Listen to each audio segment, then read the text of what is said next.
ধোঁকা তো অনেক খেয়েছেন, না না জীবনে বলছি না, রান্নায়। তবে কড়াইশুঁটির ধোঁকা কি একবারও ট্রাই করেছেন? না করে থাকলে আজ চলুন বানিয়ে নেওয়া যাক।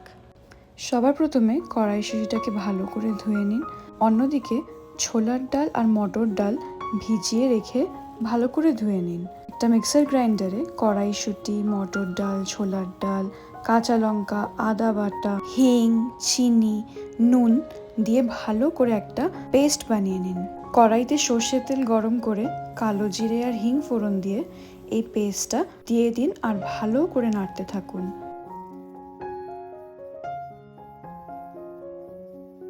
নাড়তে নাড়তে যখন একটা মণ্ড মতো তৈরি হবে তখন গ্যাস অফ করে দিন। একটা প্লেটে ভালো করে অয়েল গ্রিস করে নিন। তারপরে এই মণ্ডটাকে ভালো করে সেট করে দিন আর ঠান্ডা হতে দিন। ঠান্ডা হয়ে গেলে এটাকে যেরকম আপনার পছন্দ সেই শেপে কেটে নিন। তেল গরম করে আস্তে আস্তে এগুলোকে আবার ভেজে নিন। সব ধোকাগুলো ভাজা হয়ে গেলে সাইডে তুলে রাখুন। এরপর বানিয়ে নিন ঝোল বানানোর মশলাটা।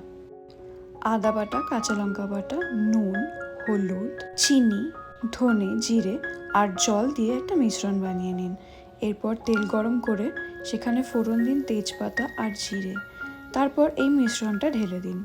ভালো করে মশলাটা কষে গেলে হালকা হালকা করে জল দিয়ে নাড়তে থাকুন।